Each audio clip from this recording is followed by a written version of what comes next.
जय श्री राम। भजन भागीरथी के अहविरल पर्वा में शेरगढ़ के महान साधक विषय चल रहा है, जिसके प्रकल्प में आज का प्रसंग सिद्ध चिरंजीव राव गोगादेव के वंशज व कलयुग के कृष्ण अवतारी बाबा रामदेव जी के अनन्य भक्त पहाड़ जी बाबा शेखाड़ा बावड़ी। रामदेव जी महाराज की जय हो। गुरु जलंधर नाथ की जय हो। राव गोगादेव राठौड़ की जय। पहाड़ जी बाबा की जय हो। पिता शतुर सिंह कहते हैं गांव से खड़ा जान, गोगा दे के वंश में पाड़ प्रकटिया भाण।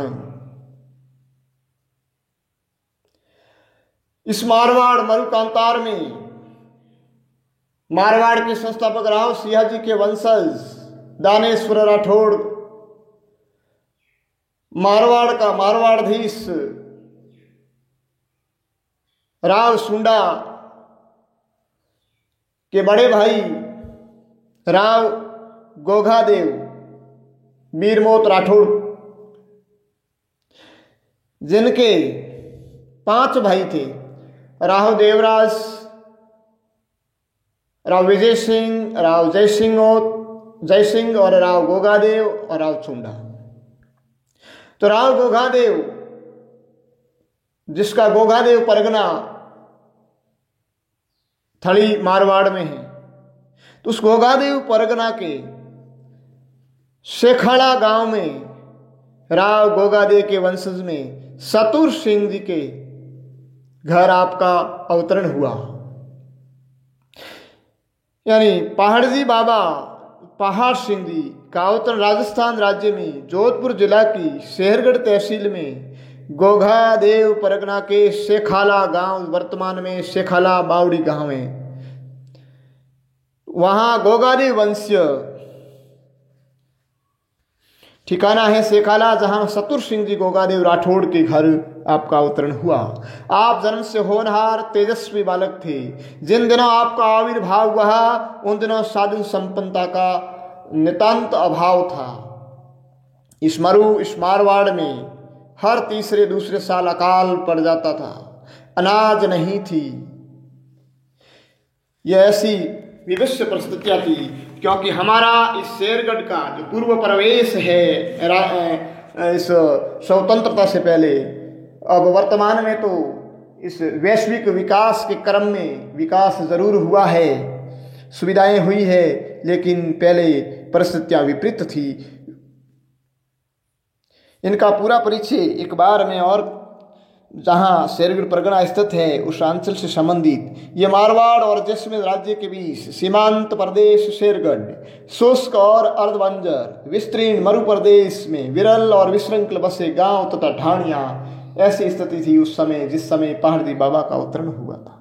शिक्षा और विकास से कोसों दूर लोक जीवन अकालों और अभावों से त्रस्त कठिनतम और अकल्पनीय जीवन संग्राम से जूझती जीवन धारा थी। तत्समय सामान्य 15-20 किलोमीटर दूर से पेयजल की प्राप्ति, अकाल में अनाज नहीं, पेड़ की साल सबड़े खाकर भी जीवित रहना एक अदम्य जीविका थी।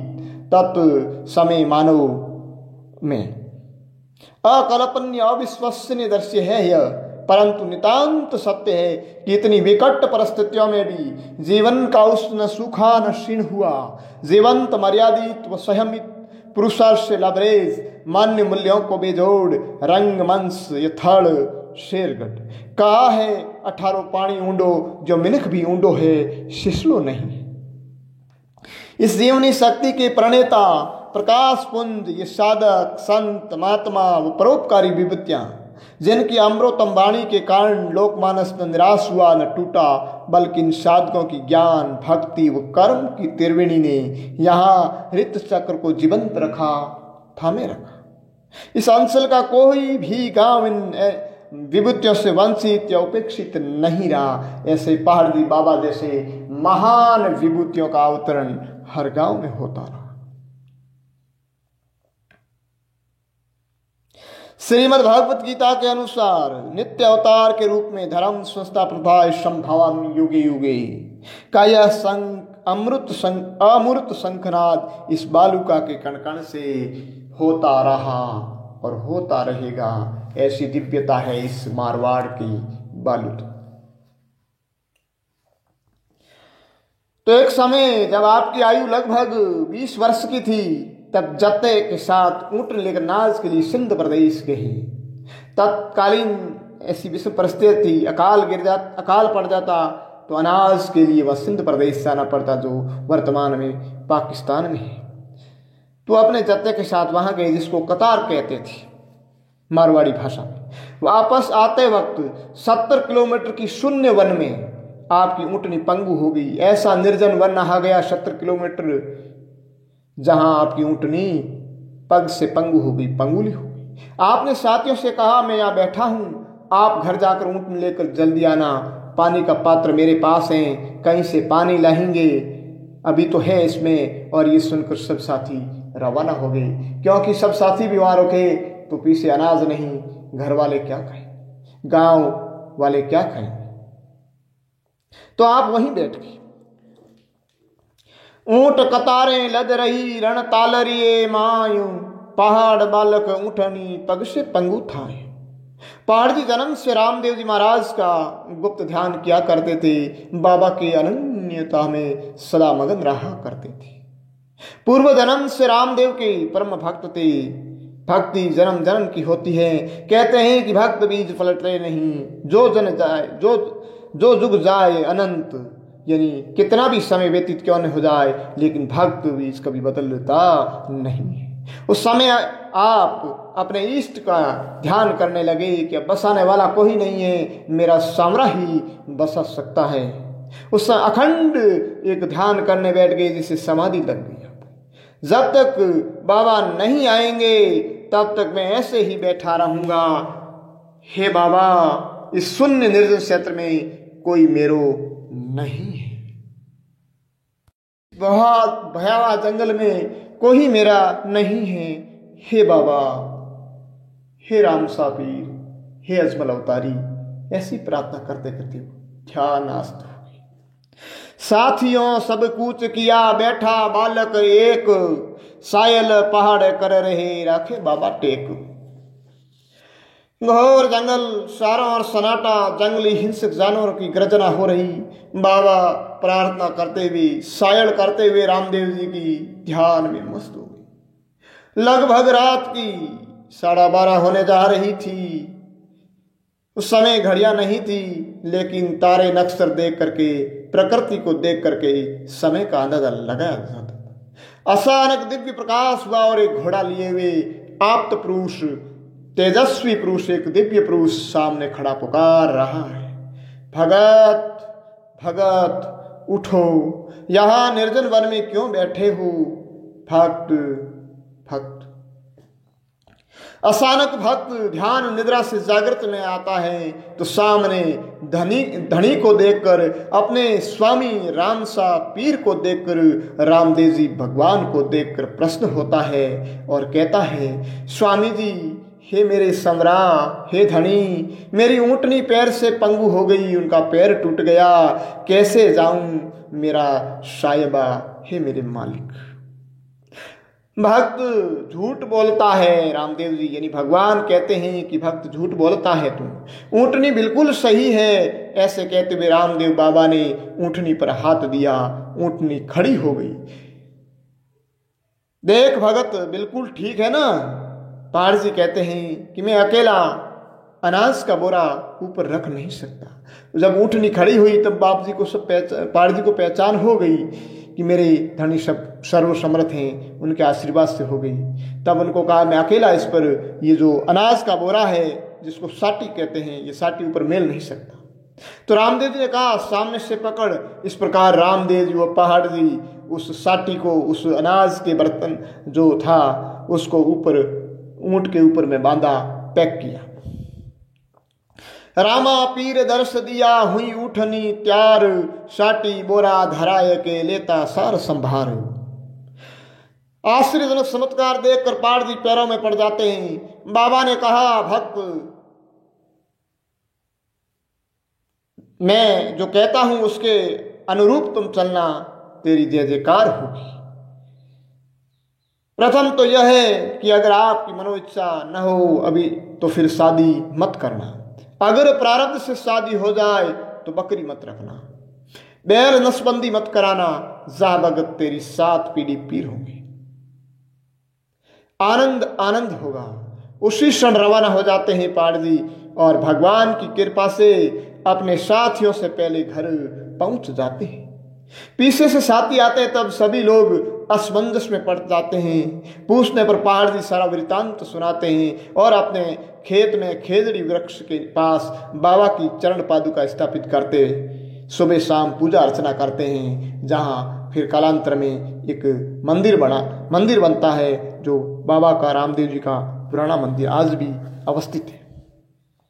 कुछ समय बाद पहाड़ जी का संबंध यानी सगाई भैंसड़ा नामक ग्राम में तय होती है। एक दिन शुभ मुहूर्त में बारात सज धज कर रवाना होती है। हाथी घोड़ा श्रृंगारिया बारात हुई तैयार, पाड़ बींद बढ़े हद शोभा तिव अपार। कवि कल्पना करता है, कहता है कि बारात भैंसड़ा पहुंचती है, बींद तोरण पर गया, सासू दई देने के लिए आती है तो रुदन करती है।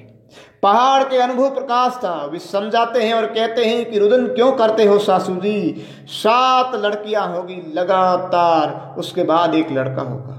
यानी सासू जी के रुदन का कारण यह था कि उनके एक ही लड़की थी और वह भी के बाबा को दी। किसी ने कह दिया था कि वह तो बाबा है। पहाड़ का वचन सत्य हुआ और ऐसा ही हुआ, उनकी 7 लड़कियां हुई। दूसरे तीसरे दिन बारात रवाना होती है और शेखाला आती है। इस प्रकार आप गृहस्थ बंधन में आते हैं, गृहस्थ आश्रम में प्रवेश करते हैं। कई वर्ष तक बाबा की सेवा अर्चना, पूजा अर्चन, वंदन करते हैं और एक दिन बाबा रामदेव मिले, उस जगह प्रस्थान करते हैं। यानी जिस रणताल में, जिस जगह रामदेव जी का दर्शन हुआ था, तो आपके मन में पुनः एक बार उसकी याद आई और कहा कि मैं वहीं जाऊंगा। तो फिर वहां जाते हैं। वहां जाकर कुछ दिनों तक रहे और वहां के कुछ आदमियों ने कहा कि अब पानी की बहुत तंगी है, यानी पानी की विकट समस्या है। तो वहां पर कुआं खोदते हैं पहाड़ जी बाबा और पुनः बाड़मेर होकर शेखाला की तरफ रवाना होते हैं। 20 राह में सत्संग होती है, वहां आप पहुंच जाते हैं। वहां पर भाडका महंत रूपनाथ योगी महाराज के दर्शन होते हैं। यानी भाटका जो महंत थे तत्कालीन, ऐसा ही नाम हमने सुना है, हो सकता है अन्य नाम भी हो।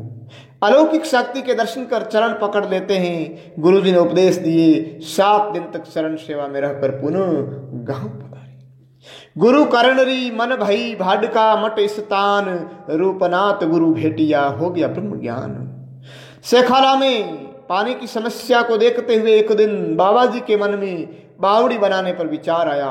बाबा रामदेव को याद करके बावड़ी का निर्माण कराया। इसके बाद में शेखाला में तालाब खुदाया। गांव के सज्जन सहयोग करने हेतु पधारते, उनको खीर मिश्री खिलाते, तालाब की दीवार अपने हाथ से बनाते। एक दिन अकेले बैठे दीवार बना रहे थे। इतने में पहाड़ भाखर की ओर से एक योगी बाबा आया और पहाड़ जी दंडवत प्रणाम किया उनको। योगी बाबा कहता है, पहाड़ बाबा मेरा भी मंदिर बना दे। पहाड़ जी पहचानते नहीं, पूछते हैं कि किस जगह बनाऊं, परीक्षा देवें। योगी कहता है कि मैं जलंधर नाथ हूं, इस भाकर पर मेरी धाम जगह है। इतने में पीछे से योगी राव गोगा देव जी आ जाते हैं। तब पहाड़ अच्छी तरह से पहचान लेते हैं। शरण स्पर्श करते हुए गुरु शिष्य से आशीर्वाद लेते हैं, मंदिर बनाना प्रारंभ करते हैं। अकेले ही पत्थर खनन करते हैं, अकेले ही पशुओं द्वारा पहाड़ पर पत्थर ले जाते हैं। ऐसा करते हुए मंदिर बना देते हैं, जो आज पुराना गुरु शिष्य का मंदिर कहलाता है। वहाँ काम तो शुरू किया हुआ ही था पहले से।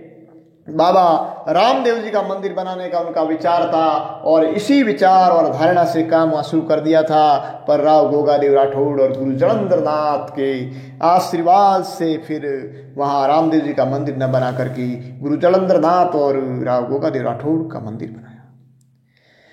ऐसे करते करते कई वर्ष व्यतीत हो गए और आपके 3 पुत्र रत्न की प्राप्ति हुई, बाघ सिंह, धूड़ सिंह और राम सिंह।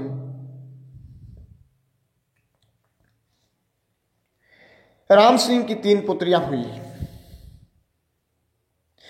संतान तीनों पुत्र बड़े हो गए और विवाह हो गए। तब एक दिन ज्येष्ठ पुत्र को बुलाते हुए कहते हैं, देख बेटा, मैं अब तीसरी अवस्था में हूं, तुम बड़े हैं, अतः घर का कारोबार संभाल।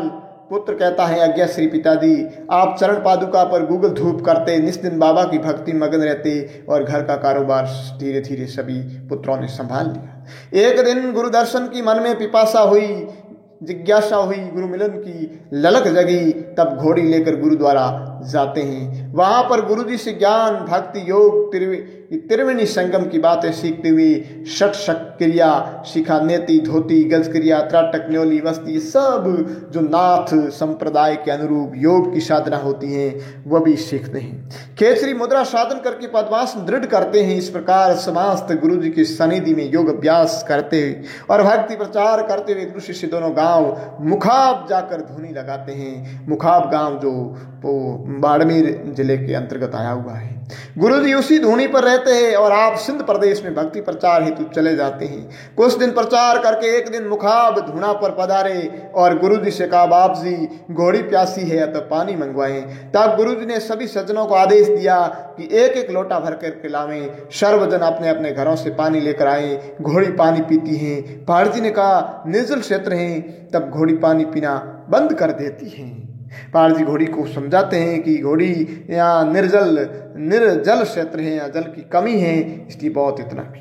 तब उनकी वाणी की अमोघ शक्ति देखो, पशु और पक्षी तक भी मानते थे। यानी एक सिद्ध योगी, एक भगत के साथ साथ एक सिद्ध योगी भी हो गए आप पहाड़ जी। पहाड़ जी वहीं रुके। लोगों को कहा कि कुआं खोदो, पानी मीठा और असीम मिलेगा, परंतु लोगों को विश्वास नहीं हुआ। तब पूरी रात बाबा से आराधना की पहाड़ जी बाबा ने और प्रातः काल उस स्थल पर जिस जगह पहाड़ जी बाबा ने कुआं खोदने को बोला था लोगों को, उसी जगह पर बाजरा का पौधा 5 फीट ऊंचाई का ओस की बूंदों से ओतप्रोत दिखाई दिया। अब जो प्रकृति जैसे महापुरुष होते हैं, जो भगवान तो सब कुछ कर सकते हैं, नई सृष्टि का सृजन करने में भी भगवान सक्षम होते हैं, तो उस भगवान की प्रार्थना की उन्होंने, तो भगवान ने वहां ऐसा कर लोगों वचन न मानियो, दियो बाजर लहराय, ज्येष्ठ मासरे मोयने ओस बूंदे झरथाय। अतः ज्येष्ठ मास में ओस की बूंदों से ओत प्रोत बाजरा का पौधा देखकर लोगों ने कुआं खोदना प्रारंभ किया। जब पानी निकला तब लोगों ने आकर पहाड़ जी को कह दिया। पहाड़ जी ने कहा, पानी पहले कोई मत पीना, सर्वप्रथम बाबा रामदेव जी को जल चढ़ाना है। सभी लोग बाबा जी के पास पहुंच जाते हैं और एक आदमी पीछे रह जाता है। तब वो पानी नहीं लेता है। पानी दूध जैसा मीठा होता है, परंतु वचन अनुरूप काम न होने पर पानी कड़वा हो जाता है। तब पहाड़ जी ध्यान करते हैं, पता पड़ता है और कहते हैं कि सबके बाद में कौन आया था। लोग कहते हैं कि यह आया था फलाना आदमी।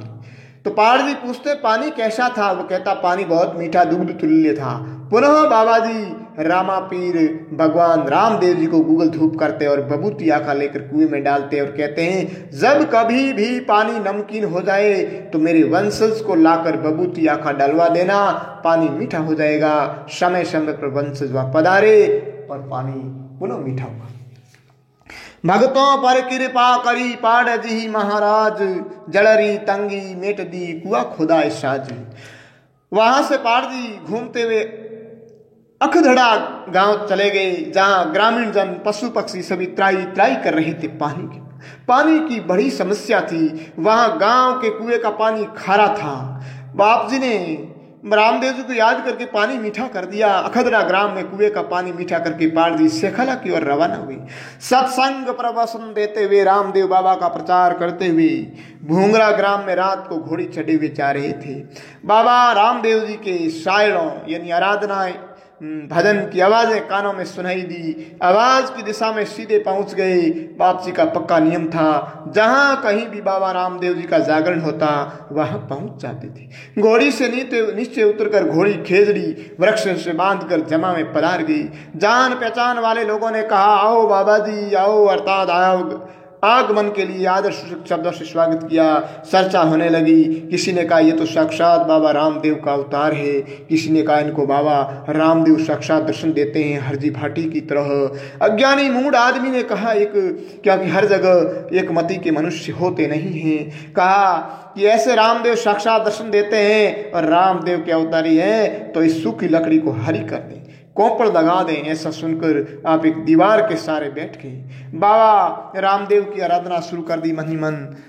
और रामदेव, हे भगवान, जो उन्होंने पता नहीं किस भांति उन्होंने आराधना की मोहन स्वरूप में। प्रातःकाल खिड़की की सूखी लकड़ी में, यानी प्राचीन समय में इस मारवाड़ में खिड़कियां भी लकड़ी की ही होती थी, जिसको बूंगा कहते हैं, फिलावर बूंगा। तो उस बूंगा में सूखी लकड़ी जो थी उसमें कोंपले आ गई, हरा भरा वृक्ष बन गया जो बूंगा के बीच में एक लकड़ी रहती थी उसमें से। सभी श्रद्धालुओं ने पैर पकड़े और बाबा जी की भूरी भूरी प्रशंसा की। कुआ खोदायन बाप जी किया शेखाड़ा कूच, बीस भूंगरा मायने सूखी लकड़ी रूंक। और एक समय पारजी बाबा सदगुरुदेव जी महाराज के साथ किसी भंडारे में पधारे। वहां पर किसी ने कह दिया कि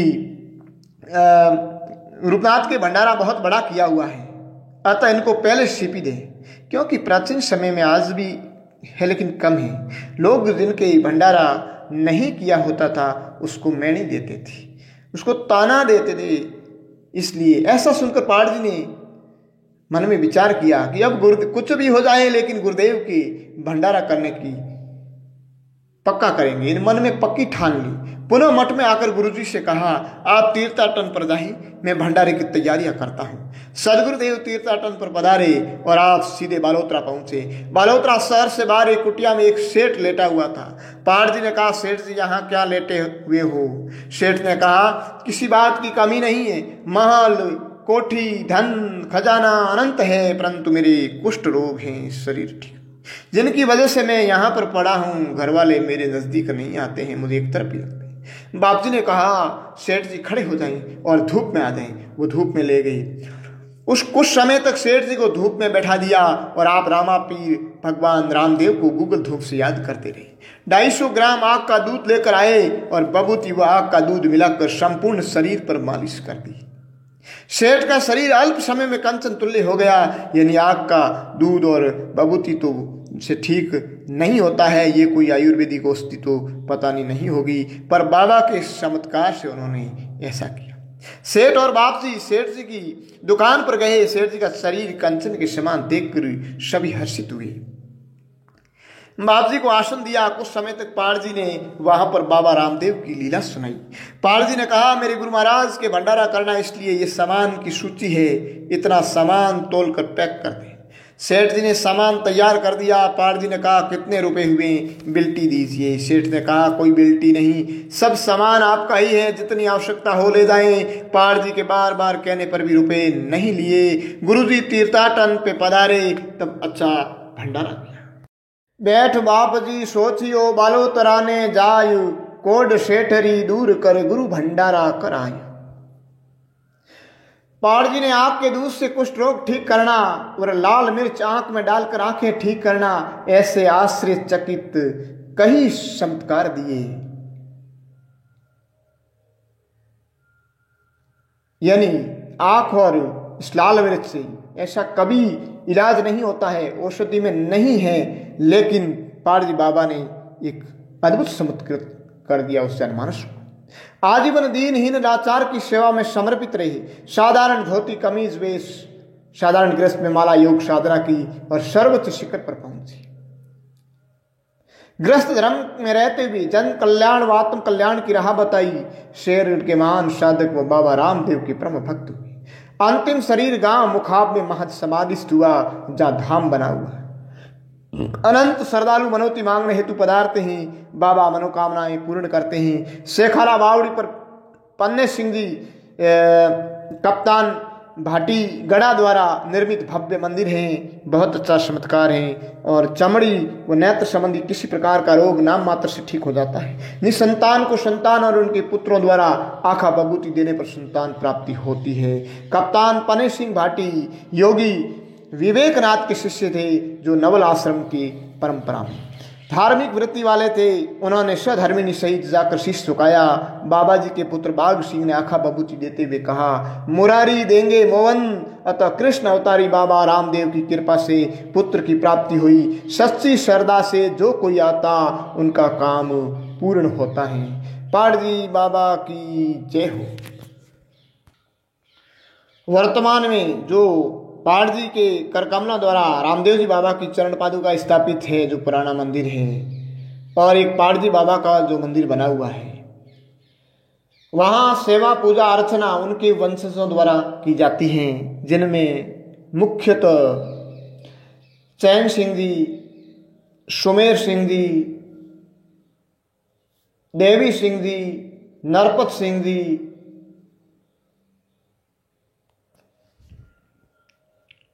उमेश सिंह जी और खेम सिंह जी, ये वहाँ पूजा अर्चना करते हैं।